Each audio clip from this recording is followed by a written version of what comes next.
पूत सपूत तो का धन संचय, पूत कपूत तो का धन संचय। ब्रज में हर चौक चौराहे पर आपको यह कहावत सुनाई दे जाएगी। इसका अर्थ है कि पुत्र अगर योग्य है तो उसके लिए धन इकट्ठा करने की कोई आवश्यकता नहीं है, वो अपना साम्राज्य स्वयं खड़ा कर लेगा। आगे की पंक्ति का अर्थ है कि अगर पुत्र अयोग्य है तो आप उसे कितना भी धन इकट्ठा करके दे दे, वो सब कुछ बर्बाद कर देगा। जैसे राहुल गांधी को उनकी माता सोनिया गांधी से देश की सबसे पुरानी पार्टी मिली, उनके परिवार से इतनी बड़ी राजनीतिक विरासत मिली, नाम के पीछे गांधी सरनेम मिला, पैदा होते ही उनके मुंह में सोने की चम्मच दे दी गई। फिर भी आज कांग्रेस पार्टी अपने अस्तित्व के लिए जूझ रही है। राहुल गांधी के प्रत्यक्ष अप्रत्यक्ष नेतृत्व में कांग्रेस अब तक लगभग 90 चुनाव हार चुकी है। देश के किसी भी राज्य में पार्टी का सक्रिय संगठन आज खड़ा दिखाई नहीं दे रहा है।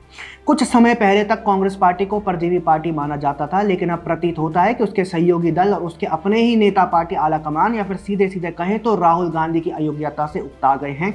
और अब शायद उन्होंने ये उम्मीद भी छोड़ दी है कि भविष्य में कभी राहुल गांधी निखर कर मजे हुए राजनेता बन सकेंगे। जी हाँ, पिछले कुछ दिनों से इंडी गठबंधन और कांग्रेस के अंदर से जो खबरें आ रही है वो यही संकेत करती हैं कि इंडी गठबंधन और कांग्रेस के अंदर राहुल गांधी को लेकर विरोध बढ़ता जा रहा है। हरियाणा से शुरुआत करते हैं। हरियाणा कांग्रेस अध्यक्ष उदय भान प्रदेश में संगठन न होने के लिए कांग्रेस आलाकमान को दोष दे रहे हैं। उदय भान के साथ साथ भूपेंद्र हुड्डा भी कांग्रेस नेतृत्व पर सवाल खड़े कर रहे हैं। हुड्डा का कहना है कि 10 वर्षों से प्रदेश में पार्टी का कोई संगठन नहीं है। हरियाणा के साथ साथ महाराष्ट्र से भी ऐसी ही खबरें सामने आ रही हैं।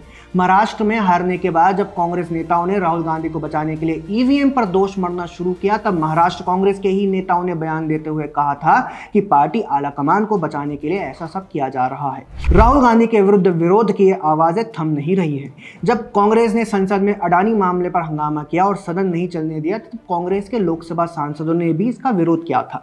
उन्होंने कहा कि राज्यसभा में बैठे नेता ऐसा कर रहे हैं। उनके कहने का अर्थ शायद ये था कि जयराम रमेश के कहने पर राहुल गांधी अडानी के मुद्दे पर लोकसभा में हंगामा करवा रहे हैं, जबकि हम इसके पक्ष में नहीं हैं। कांग्रेस पार्टी के अंदर से बार बार विरोध की ऐसी आवाजें उठना सामान्य बात नहीं है।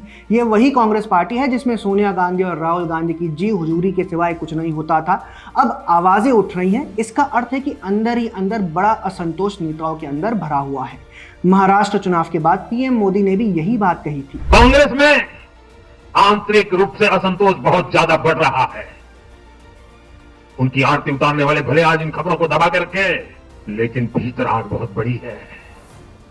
असंतोष की ज्वाला भड़क चुकी है। सिर्फ एक परिवार के ही लोगों को कांग्रेस चलाने का हक है। सिर्फ वही परिवार काबिल है, दूसरे नाकाबिल है। आपने देखा कि पीएम मोदी ने कहा था कि कांग्रेस के अंदर असंतोष की ज्वाला भड़क चुकी है, और वही होता हुआ हम सबको दिखाई दे रहा है। मजे की बात यह है कि दोनों तरफ से राहुल गांधी के विरोध में आवाजें उठ रही हैं। कांग्रेस पार्टी के अंदर तो विरोध के स्वर हैं ही, साथ ही इंडी गठबंधन के दलों की ओर से भी बार बार बयानबाजी होती दिखाई दे रही है। पश्चिम बंगाल के मुख्यमंत्री ममता बनर्जी ने कहा कि वे इंडी गठबंधन का नेतृत्व करने को तैयार हैं। सपा सुप्रीमो अखिलेश यादव ने तो यहां तक कह दिया कि कांग्रेस खत्म हो गई है। समाजवादी पार्टी के ही दूसरे नेता राम गोपाल यादव ने एक बयान में कहा कि राहुल गांधी हमारे नेता नहीं हैं। सिर्फ इतना ही नहीं, अडानी के मुद्दे पर जब कांग्रेस ने संसद परिसर में प्रदर्शन किया, उसमें भी टीएमसी और समाजवादी पार्टी शामिल नहीं हुई। इसमें कुछ बातें एकदम स्पष्ट दिखाई देती हैं। अभी एकदम क्लियर है कि कांग्रेस पार्टी परजीवी बनकर और अधिक समय तक सर्वाइव नहीं कर पाएगी। वो एक परजीवी पार्टी है, इसे क्षेत्रीय दल भी समझ गए हैं। यही कारण है कि यूपी में सपा ने, झारखंड में जेएमएम ने और जम्मू और कश्मीर में नेशनल कॉन्फ्रेंस ने कांग्रेस को लाल आंखें दिखाई हैं। इसके साथ यह भी स्पष्ट है कि राहुल गांधी को और लंबे समय तक इंडी गठबंधन के दल रियायत देने के मूड में नहीं है, या फिर सिर्फ गांधी सरनेम के कारण उन्हें नेता स्वीकार करने के मूड में नहीं है। एक बात और स्पष्ट है कि राहुल गांधी का लगभग 20 वर्ष लंबा पॉलिटिकल हनीमून पीरियड अब खत्म होता दिखाई दे रहा है। अब कांग्रेस के अंदर से भी उनके खिलाफ आवाजें उठने लगी हैं। वीडियो कंक्लूड करें उससे पहले आप न्यूयॉर्क टाइम्स के पत्रकार रहे गार्डनर हैरिस का ये वीडियो देखिए। Rahul is not a politician. He is not good at this job. We have been trying to watch him grow for the last 11, 12 years in the public space. Oh, please, Rahul, grow into your role. You can do this. And he doesn't. He doesn't do anything. He's terrible. He's not a politician. Let's all say it together. Rahul is not a politician. I happen to like politicians. It's kind of a hard job. You got to know people's names. You got to know the subjects. You kind of got to get out there and rouse the troops. He can't do any of this. And so the Congress Party is going to die if they continue to promote Rahul as the man who's going to lead it, because he's going to lead it to its death. आपने देखा Harris ने साल 2015 में जो बात कही थी वो आज सही साबित होती दिखाई दे रही है। हैरिस ने कहा था कि राहुल गांधी अगर कांग्रेस को लीड करते रहे तो कांग्रेस का खत्म होना तय है। आज कांग्रेस खत्म होती दिखाई दे रही है।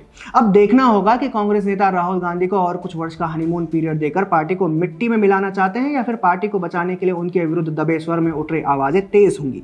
राहुल गांधी के नेतृत्व पर इंडी गठबंधन और कांग्रेस के अंदर से आवाजें उठने लगी हैं। इसको लेकर आपका क्या कहना है कमेंट सेक्शन में हमें जरूर बताएं।